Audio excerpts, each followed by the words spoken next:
the Callisto Protocol had to live in the shadow of dead space. As a gory sci-fi horror action adventure, it materially lived up to expectations: mountains of severed limbs and guts, an eerie, pitch-black atmosphere, and eerily Mortal Kombat-esque death sequences. But again and again it struggles to deliver. Its disparate parts come together into a compelling whole. Callisto Protocol is full of visual details, but there's no shortage of essential gameplay ideas, and at times it can even rush some areas of its design. The main character, Jacob Lee, is having a bad day. A space truck driver is delivering a routine cargo to Jupiter's moon Callisto when his ship is instantly sabotaged, boarded, and crashes into the cold surface. After a few conflicts and misunderstandings, he is captured by a humorless warden, has implants, and is thrown into a prison where he is imprisoned before being placed on Callisto's protocol list among the many inmates at the Black Iron prison. Then the mutating plague threw the entire facility into murderous chaos. Josh Duhamel, Karen Fukuhara, and Sam Witwer do their best to deliver performances with grit and energy, even though Callisto Protocol's narrative rarely stands up to scrutiny. It is a familiar plague story told in a familiar style, an escape story that is repeatedly interrupted to seemingly prolong the journey. Interesting how often the game relies on Jacob as the main plot. The motion capture and character designs are impressive. Each main character is 100% the star of their show, and watching Duhamel die repeatedly is still disturbingly creepy. When not being torn apart in glowing detail, Jacob can often be seen squeezing into a truly dizzying array of tight holes and ducts. Otherwise, he gets tangled up in mutant humans, and while the predictable selection of enemy types is a problem, it's more a matter of combat variety, making many Callisto Protocol encounters slog.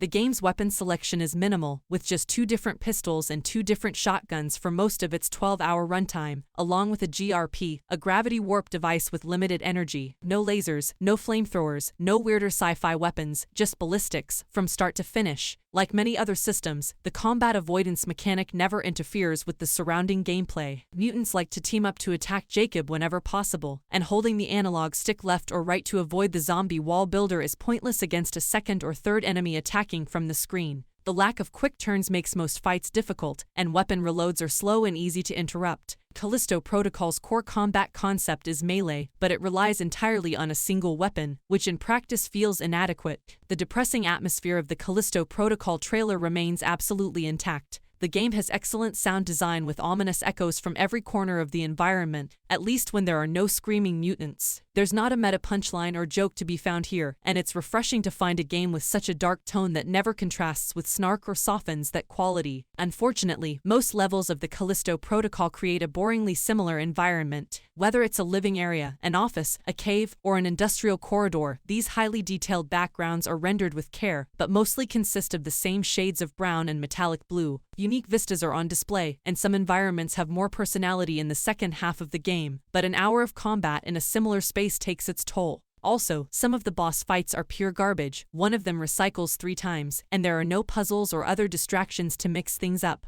The flow of Callisto Protocol is usually crawling through pipes, scaring mutants, finding doors, opening them if they're locked, and moving on to the next area. It's a routine that gets tiresome and feels uninspired halfway through the adventure. Gameplay and design issues plague Callisto Protocol. Harmless jump scares are triggered frequently and predictably when climbing pipes or swings, and have little effect except for the occasional QTE. Audio logs cannot be activated while moving, requiring players to stand still and stare at menu screens to listen, hardly worth the effort. Dying at a checkpoint after using Reforge means doing everything you did before reforging, such as rummaging through crates or selling junk to vendors for points. Items stepped on by downed enemies can fall to the floor and disappear. We lost boss rewards during the game and couldn't get them back. Cutscenes can never be skipped, not even Round 2 or New Game Plus. These and other issues make much of the Callisto Protocol feel like wasted potential. Arguably one of the most detailed sci-fi horror environments ever seen in a game, its rooms and corridors remain a bare, if eerie, backdrop that rarely features an environmental narrative, anything related to it in an interactive or engaging way. Killing mutants in the first hour is the same as killing mutants in the last hour, and the 3 difficulty levels seem to only affect mutant health. Callisto Protocol's upcoming DLC may breathe new life and wonder into its world, but Black Iron Prison is still a far cry from issci Ishimura's dynamic deck. Callisto Protocol will be released on December 2nd for PC, Xbox One, Xbox Series X, S, PlayStation 4 and PlayStation 5.